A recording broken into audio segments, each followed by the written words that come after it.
3.4 और 3.5 लेके आया हूँ।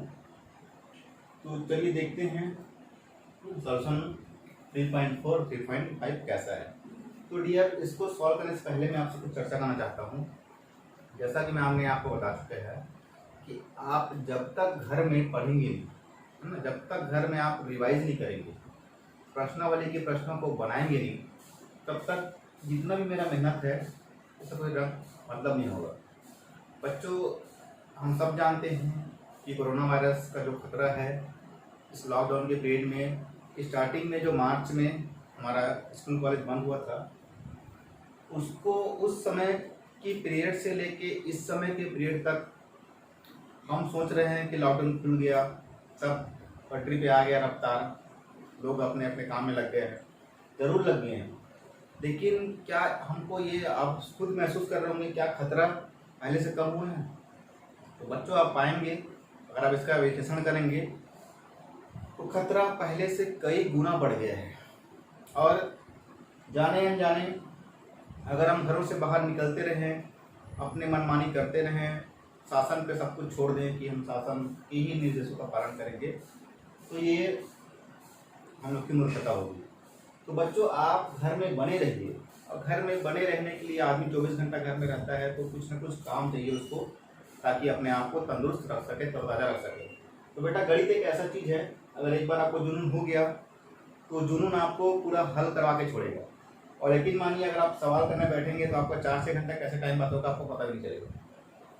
तो प्यारे बच्चों, मेरे होनहार बच्चों, आप बिल्कुल कॉन्सेप्ट पे रहिए, कॉन्सेप्ट को समझिए, वीडियो को देखिए, और देखने के बाद अपने घरों में उन प्रश्नों को हल कीजिए बेटा, तभी हमारा ये जो पहल है वो सार्थक होगा। चलिए, ऑनलाइन पढ़ाई के तहत अब हम आगे जो कुछ क्वेश्चन दिए गए हैं उसको सॉल्व करते हैं, और सॉल्व करके प्रश्नावली के सवालों को हल करेंगे। तो चलिए फिर मैं स्टार्ट करता हूँ बेटा। क्वेश्चन नंबर फर्स्ट देखिए क्या लिखा हुआ है।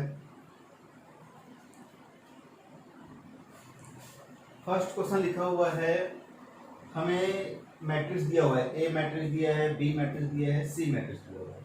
करना क्या है, ए बी सी, मतलब ए का बी से गुना और फिर जो आएगा उसका सी से गुना करना, यानी कि ए बी सी निकालना है। उसी प्रकार हमें दूसरा मैट्रिक्स में दिख रहा है, यदि तो एक रो मैट्रिक्स दिया है, कॉलम मैट्रिक्स दिया है, दोनों को इक्वल 0 कर दिया है। आपको क्या निकालना है, x का मान निकालना है। तीसरा में लिखा है अवयव x ज्ञात कीजिए। चौथे क्वेश्चन में सिद्ध करना है हमको।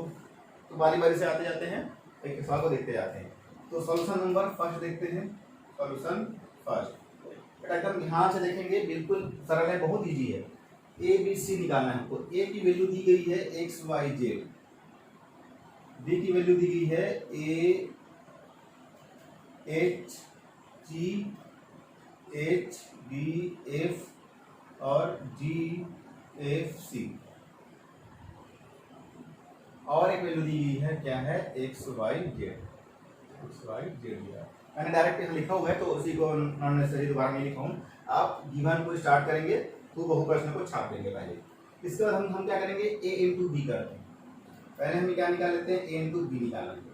ए इंटू बी निकालना है तो हम क्या देख रहे हैं भाई, ये हमारा कितने का मैट्रिक्स है, 1x3 का मैट्रिक्स है, और ये देख रहे हैं 3x3 का मैट्रिक्स है। तो मैट्रिक्स मल्टीप्लिकेशन के लिए जो शर्तें हैं, क्या शर्तें हैं, ए में जो कॉलम है वो बी का पंक्ति होना चाहिए। तो है, ए में हम देख रहे हैं कितने कॉलम है, 1 2 3। ए में 3 स्तंभ है, बी के 3 स्तंभ होने चाहिए बी में, तो ए 3 पंक्ति होनी चाहिए। 1 2 3 पंक्ति है इसमें, और 1 2 3 कॉलम है। तो इस तरह से फॉलो कर रहे हैं, यानी कि ए बी का गुना हो सकता है। तो गुना करके देखते हैं यदि क्या आता है। तो इसका मैं एक और सिखाया था, अगर ये 1x3 है और ये 3x3 है, तो जो ए बी आएगा वो कितने का होगा, वो 1x3 का प्रोडक्ट होगा। ए बी हमारा कितने का आने वाला है, 1x3 का प्रोडक्ट आएगा। तो चलिए देखते हैं कैसे बनाते हैं इसको। एक्स मैंने क्या बोला, रो का किससे गुना करना है, कॉलम से गुना करना है। एकदम आसान है, ध्यान से देखते जाइए। X into a plus y into h plus z into g, ये पहला रो का पहला कॉलम से कर देना। फिर अगला रो आएगा, x into h plus y into b plus z into a. अभी मैंने क्या किया, पहला रो का सेकंड कॉलम से किया, फिर क्या कर रहा हूँ, फर्स्ट रो थर्ड कॉलम, इस पे आ रहा हूँ, x into ji plus y into a plus z into सी। तो इस तरह मैंने क्या किया, एक रो का तीनों कॉलम से इंटू कर दिया। कहाँ लिखाएगा, ये लिखा दिया। ये देख रहे हैं बच्चों कितने का कॉलम है, ये 1 क्रॉस 3, यही तो मैं बोलना चाह रहा था, 1 क्रॉस 3 का मैट्रिक्स है। चलिए अब इतना इतना हो जाएगा, ये a x plus h y plus g z, x h plus B y plus f z, g x f y और सी जेड। ध्यान देंगे। अब ये मुझे क्या मिला है, अभी मुझे मिला है ए बी, मुझे क्या निकालना है, ए बी सी निकालना है। तो चलिए ए बी सी निकालने के लिए क्या करेंगे, ये तो ए बी मुझे दिया हुआ है, इस ए बी में यदि सी से गुना कर दिया तो क्या मिल जाएगा, ए बी सी मिल जाएगा। तो देखते हैं, ये पूरा को मैं मान लेता हूँ क्या, a x plus h y plus g z, x h plus B y plus f z और g x plus F y plus सी जेड। मैंने उसे दोबारा लिखा, क्यों, ताकि आपको फीलिंग आए, है ना, आपको फील कर पाओ कि कैसा हो कैसा रहा है। तो अब हम देखेंगे, हमें ए बी तो मिला हुआ है, ये सी का प्रोडक्ट करना है। इसमें देखो 1 2 3 स्तंभ है, तो 3 पंक्ति है। ये जो है हमारा 1 क्रॉस 3 है, ये हमारा कैसा है, 3 क्रॉस 1 है। तो जितने पंक्ति स्तंभ है उतने क्या है, पंक्ति है। इन दोनों का प्रोडक्ट क्या आने वाला है, 1 क्रॉस 1 आने वाला है।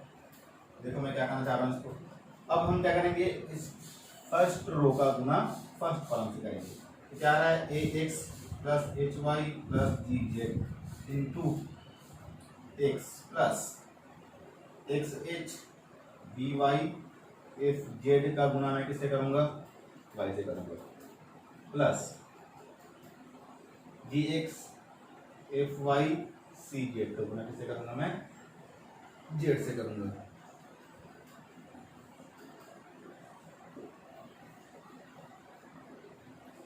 ठीक है बच्चों, तो इस तरह से हमने देखा दिया है। तो ये कितने का मैट्रिक्स बन गया, ये 1 क्रॉस 1 का मैट्रिक्स है।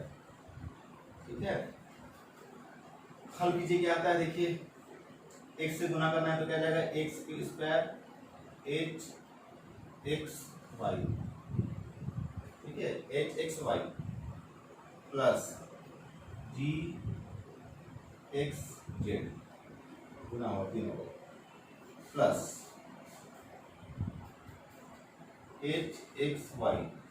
ठीक है, एक सुनिश्चित लिख रहा होता है कि आपको बाद में गुना करते बने, जमाते बने, b Y square plus F y plus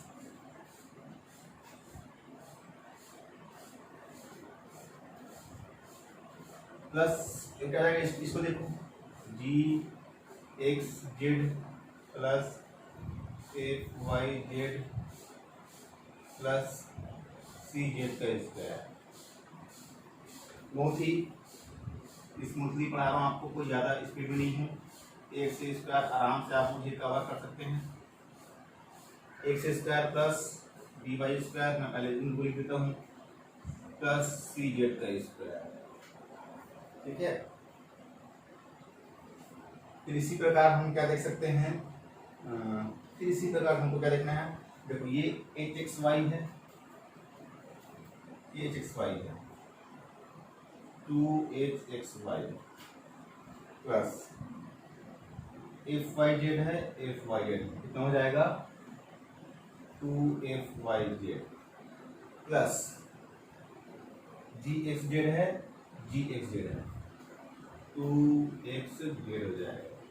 इस प्रकार से ये हमारा निकल गया 1 क्रॉस 1 का मैट्रिक्स है।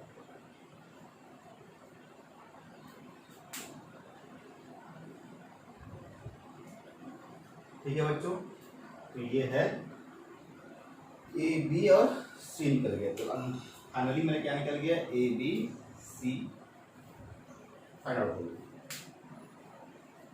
चलिए ये हो गया। इसके जस्ट बाद अपना नेक्स्ट क्वेश्चन करते हैं। नेक्स्ट क्वेश्चन क्या लिखा हुआ है हमको, ये लिखा हुआ है, इसको देखते हैं।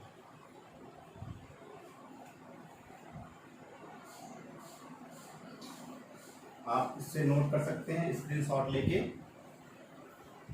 कई क्वेश्चन हो सकता है बनाते बनाते रिपीट हो जाए, मैं इससे पहले वीडियो में हो सकता है इसे बना चुका हूँगा, याद नहीं आता कि कौन से वीडियो में कौन से उठाए थे। तो अगर रिपीट होता है तो आप लोग के लिए बेनिफिट है, कोई नुकसान नहीं है, दोबारा देखने मिल जाता है। सॉल्यूशन नंबर 2 देखते हैं। सॉल्यूशन नंबर 2 क्या कहता है बेटा, देखो यदि हमें एक रो मैट्रिक्स दिया है 2x4, जिसमें केवल रो है, एक ही रो है, और एक कॉलम मैट्रिक्स दिया है, इसको क्या बोल रहा है, इसको 0 के बराबर बोल रहा है। तो ये ऐसा दिया है तो हमें क्या निकालना है, x की वैल्यू निकालना है। क्या निकालना है, x की वैल्यू लेते हैं। सिंपल सा है, इसे गुना कर देते हैं। मैट्रिक्स मल्टीप्लिकेशन, 2 कॉलम है तो 2 रो है, अलग हो सकता है, तो कितना हो जाएगा, 2x into x plus 4 into minus x ऊपर को कितना 0। इससे हम क्या लिख सकते हैं, 2x square minus 32 equal to कितना 0। मैट्रिक्स फॉर्म में ले आओ। अवयव समानता की परिभाषा से, अवयव समानता की परिभाषा से हम क्या देखेंगे, इसको X square minus 32 equal to कितना हो जाएगा, 0 हो जाएगा। तो क्या आएगा, 2x square equal to 32, X square equal to 32/2 16। इसलिए इसका मान क्या आएगा, प्लस माइनस हो जाएगा। ये पूरा विधि ध्यान से आपको सॉल्व कर दिया गया। क्वेश्चन नंबर 2 का आंसर। ठीक है बेटा, अब आगे बढ़ते हैं क्वेश्चन नंबर 3 की ओर। तो ये 2 क्वेश्चन आपने नोट कर लिया होगा, चलिए देख लीजिए इसको। क्वेश्चन नंबर 3 में बढ़ते हैं। बहुत ज़्यादा रुकूंगा तो वीडियो बहुत ज़्यादा लंबा हो जाएगा, सिखाने के पर्पज से बहुत स्लो चल रहा हूँ आपसे। अब यहाँ देखिए, यहाँ क्वेश्चन क्या होगा बताइए, अवयव x का मान निकालिए, अवयव x का मान निकालिए, और इस रूप में दिया हुआ है, क्या दिया हुआ है, x 1 4 2 5 3 6 और -7 2 -8 -9 4 6 दिया हुआ है। ठीक है, हमें बताना है x के मान, अवयव x का मान जाते हैं। तो बताओ कैसे होगा, अगर मल्टीप्लिकेशन करें तो यहाँ पे तो x का अगर अंदर ले जाया जाएगा तो x 2x 3x 4x 5x 6x होगा, लेकिन मुझे केवल x का मान निकालना है। मुझे किसका मान निकालना है, अवयव x का मान निकालना है। तो यह अवयव x का मान यहाँ पे हमको ये ध्यान देना है, यहाँ पे कितने का मैट्रिक्स है, 2x3 का मैट्रिक्स है। तो यहाँ मल्टीप्लिकेशन कब होगा, जब ये 2x2 का मैट्रिक्स होगा, 2x2 का मैट्रिक्स होगा। ठीक है, ये m है और ये n है, n देखो ये क्या लिखा है, m इंटू m और n इंटू क्या p हो। ठीक है, तो मेरे पास यहाँ 2 तो दिया हुआ है, इसका मतलब m2 है मेरे पास, m। ठीक है, m क्या होना चाहिए, m को 2 होना चाहिए। 2 क्यों होना चाहिए, क्योंकि यहाँ पे m कितना दिया है, 2 दिया हुआ है, तो इसलिए मैं इसे मान लेता हूँ a c b और d मान लेता हूँ। सॉरी, a b d ले सकते हैं, c ऐसा ले सकते हैं। ये क्या होना चाहिए, यहाँ पे x को क्या होना चाहिए, x को 2x2 का मैट्रिक्स होना चाहिए। ये लिख सकते हैं, यहाँ x क्या है, 2x2 का अवयव होगा। ठीक है, तभी ये गुना हो पाएगा, और ये है गुना करना पड़ेगा। 1 2 3 4 5 6 गुना करते हैं, देखिए कितना आता है, गुना कीजिए। ये 2x2 है, ये 2x3 है, तो मल्टीप्लिकेशन क्या आने वाला है, 2x3 आने वाला है। तो चलो देखते हैं, a प्लस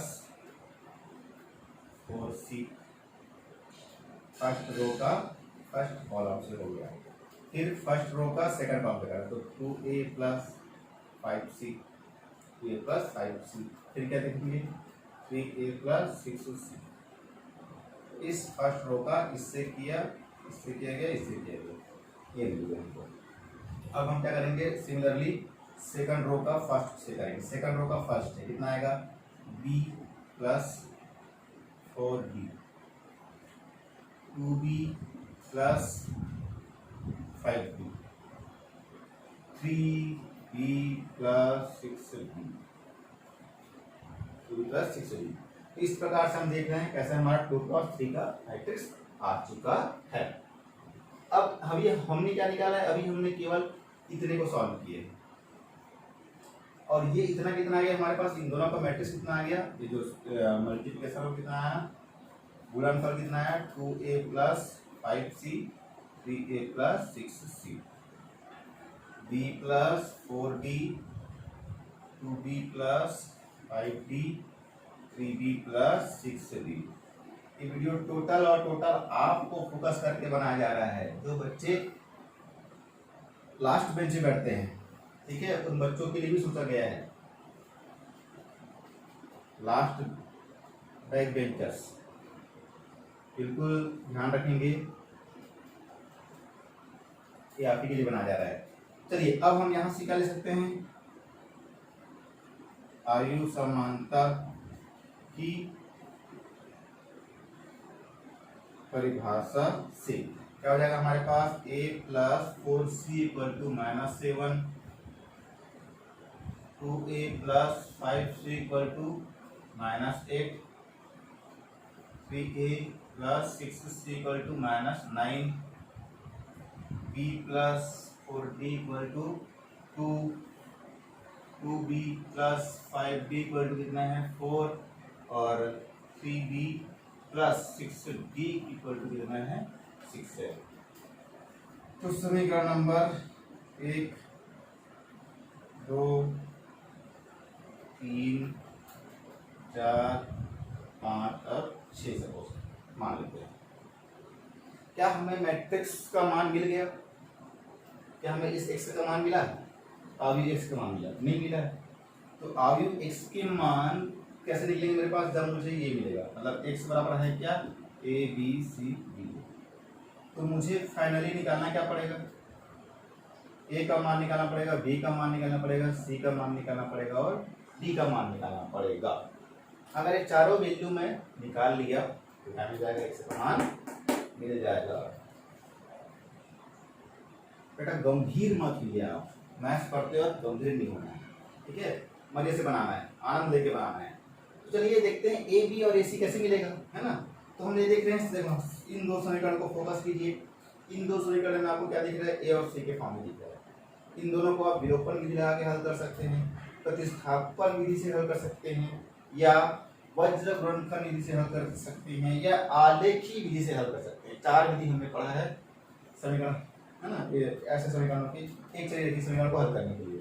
तो उन चारों विधि में से जो आपको सरल लगता है उस विधि को लेके आप बना सकते हैं, कोई बंदिश नहीं कि इसी विधि से बनाना है। मुझे जो सही लग रहा है उसको मैं बना रहा हूँ। 4c plus 7 equal to 0। चलिए समीकरण 1 इसको देखो ना, समीकरण 1 से क्या देख रहा हूँ मैं, a plus 4c minus a बराबर -7।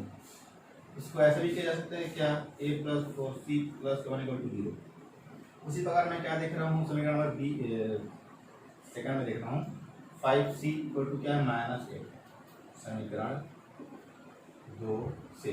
तो मुझे यहाँ क्या मिल सकता है, 2a plus 5c plus 8 equal to कितना 0 नंबर मिल गया।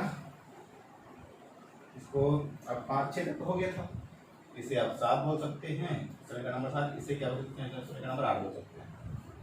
तो समीकरण 7 और 8 को वज्र गुणनफल से हल करने के लिए मुझे इस स्पेस क्रिएट करना पड़ेगा।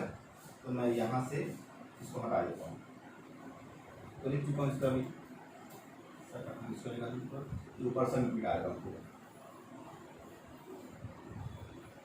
और स्पेस मिल गया। तो चलिए देखते हैं कौन सा, समीकरण नंबर 7 और समीकरण 8। समीकरण 7 एवं समीकरण 8 को वज्र गुणन खंड विधि से हल करने पर। तो समीकरण 7 क्या कहता है? a plus 4c plus 7 equal to 0। और क्या कहता है? 2a plus 5c plus 8 equal to 0। अब इसमें देखेंगे a की वैल्यू निकालना है। देखो कैसे करते हैं। अगर तुमको अगर आप भूल गए होगे तो बता दो। a का निकालना है तो इन दोनों को और ऐसे करता है, ठीक है। इसका ऐसा मल्टीप्लिकेशन होता है तो है कितना 4 × 8 माइनस 7 × 5। मुझे c का निकालना है तो c का निकालना है तो c को रख दिया 7 × 2 माइनस 1 × 8 कर दिया, ठीक है। इस 1 का निकालना है तो ये देखो 1 × 5 और माइनस 4 × 2। इस प्रकार से मैं वैल्यू मिली। a का मान देखो कितना जाएगा 8 × 32 माइनस 35। c कितना जाएगा 14 माइनस 8 और ये कितना हो जाएगा 5 माइनस 8। 5 माइनस कितना जाएगा 8 हो जाएगा। अब इसे आप इसको मिटाना सही है, इसको मिटाता हूँ, ठीक है। तो इसका जरूरत पड़ेगा हमको। हमने 2 को ले चुका है, इससे 2 को हटा सकते हैं टाइम। तो यहाँ से देखो मुझे क्या मिलेगा, a इक्वल टू मिल गया -3, c इक्वल टू मिल गया 6 और 1 इक्वल टू मिल गया 1/3 मिल गया -3। क्या करेंगे a/3 और 1/3, ठीक है। इन दोनों को लेने तो बराबर है, कुछ भी ले सकते हैं। तो ये दोनों को लेकर तो क्या बनेगा माइनस से करिए, क्या बचा यहाँ पे इक्वल टू 1 बचा। ये हो गया मेरा वैल्यू 1/8। इसी प्रकार से मैं क्या निकाल सकता हूँ c की वैल्यू c/6 इक्वल टू 1/-3। 3 एकम 3 लोग तो क्या बना c/2 इक्वल टू -1। तो c इक्वल टू कितना -2। c का मतलब -2। तो मैं इसे कहीं पे रिमाइंड में लिख लेता हूँ। यहाँ पे a का मान कितना आया 1 आया है और c कितना -2 आया,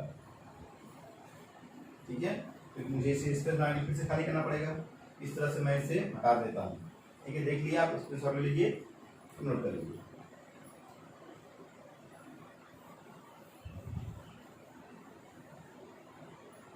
इसी प्रकार तो देखिए, इसी प्रकार इन दोनों में से किसी को ले लीजिए। अगर मैं इन दोनों को ले लूँ तो समीकरण 3 से तो लिखा है 3a plus 6c equal to कितना -9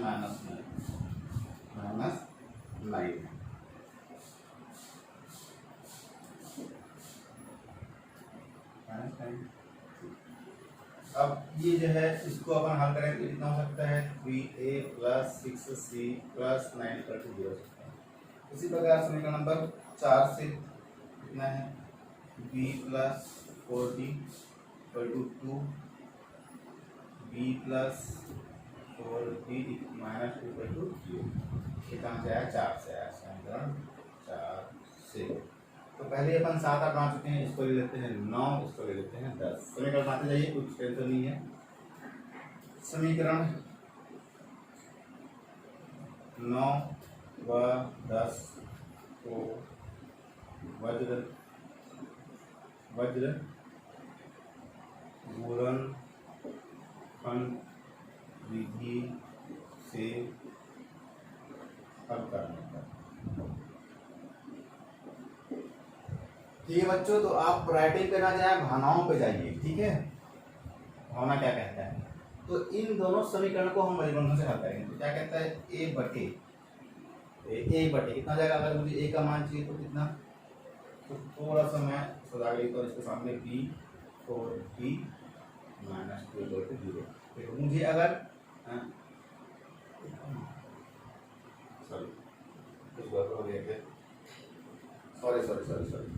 सॉरी बच्चों, ये समीकरण 3 नहीं आएगा, समीकरण नंबर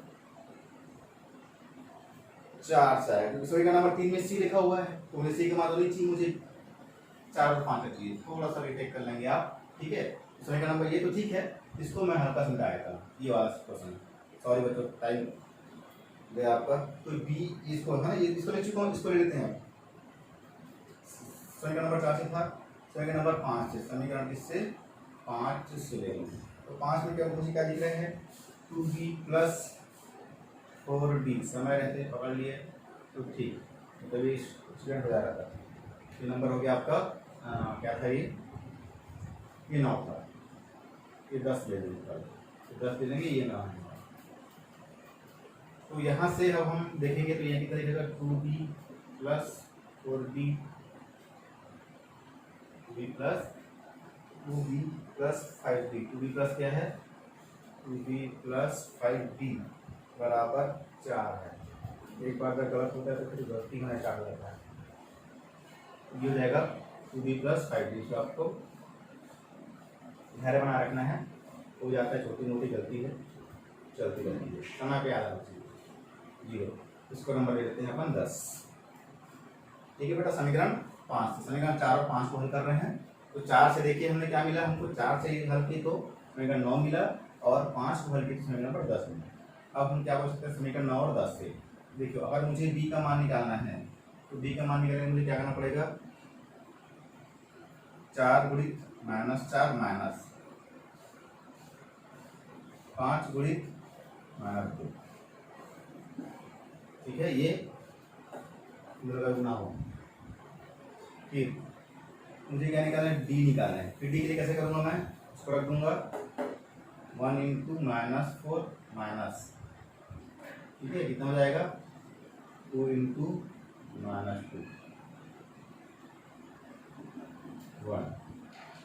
तो ये गलत हो गया तो फिर सब गलत हो जाएगा ना। बी का मान निकालना पड़े, तो मैंने कैसे किया, इसको ऐसे किया, तो अपन बी का मान निकाला, थोड़ा सा पढ़ देते हैं इसको, 2 को पहले कर लेते हैं, 2 -2 इंटू 2 माइनस रहेगा यहाँ पे, ठीक है, क्या जाएगा 1 इंटू -4 हो जाएगा, -4। फिर डी को देखो, यही पे इतना से देखना है, बाकी सब दिक्कत नहीं है। तो यहाँ पे हो इतना 1 इंटू 5 माइनस 4 इंटू 2, ठीक है। बी में और कंफर्म हो जाइए, 2 इंटू 2 है, और माइनस इन रहता ही है, 1 इंटू -4 है। चलिए ठीक, अब आगे बी तो जाएगा कितना, -16 माइनस हो जाएगा। इसी प्रकार बी की वैल्यू कितना, -4 तो है ही ऑलरेडी, माइनस और प्लस क्या जाएगा 4 हो जाएगा। इसी प्रकार 1/5 माइनस कितना 8 हो जाएगा। तो अब इसकी भी जरूरत नहीं पड़ेगी, ये तो ले चुके जो लेना था वो। तो b इक्वल टू कितना आ जाएगा यहाँ पे, -6 आने वाली है, b इक्वल टू कितनी आने वाली है, 0 आने वाली है, और 1 इक्वल टू कितना -3 आने वाली है। अब b की वैल्यू चाहिए आप, तो b की वैल्यू निकाल सकते हैं, कितना है b बटे -6 और 1 बटे -3, तो माइनस को ऊपर ले आ सकते हैं, 3 दूने 6, माइनस कर दिया, तो b इक्वल टू कितना हो जाएगा 2 हो जाएगा। इसी प्रकार से b की वैल्यू निकालना है, तो b बटे 0 और 1/-1, ऑलरेडी 0 हो रहा है b का मान।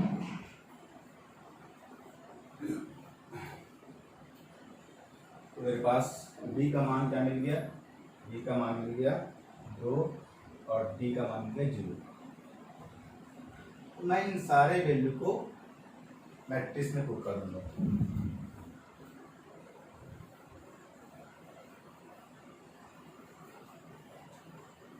इन सारे वैल्यू को मैट्रिक्स में पुट करूंगा ना। तो मैट्रिक्स मेरा क्या था, x का मान निकालना था, मैंने क्या लिखा था a b c d लिखा था। तो आप क्या कीजिए, मान पढ़ दीजिए, मान कितना है 1, b कितना है 2, c कितना है -2, d कितना है 0। तो ये आ गया x की वैल्यू। इतनी सरल दिख रही थी तो लिखी नहीं, ठीक है, काफी मेहनत करवाया प्रश्न हमसे, तो इम्पोर्टेंट था ये। चलिए अब 4, 5, 6 को देखते हैं, ठीक है। तो क्या कहता है वीडियो 29 मिनट। चलिए बेटा, तो ये वीडियो बहुत लंबा हो जाएगा, तो मैं आपको तुरंत इसको स्टॉप करके फिर से वीडियो बनाता हूँ, उसमें इन दोनों प्रश्न को हल करके बताता हूँ। ठीक है बेटा, 20 मिनट ऑलरेडी हो चुके हैं, तो इसको नेक्स्ट वीडियो में कवर करूँगा। साथ में बने रहिए।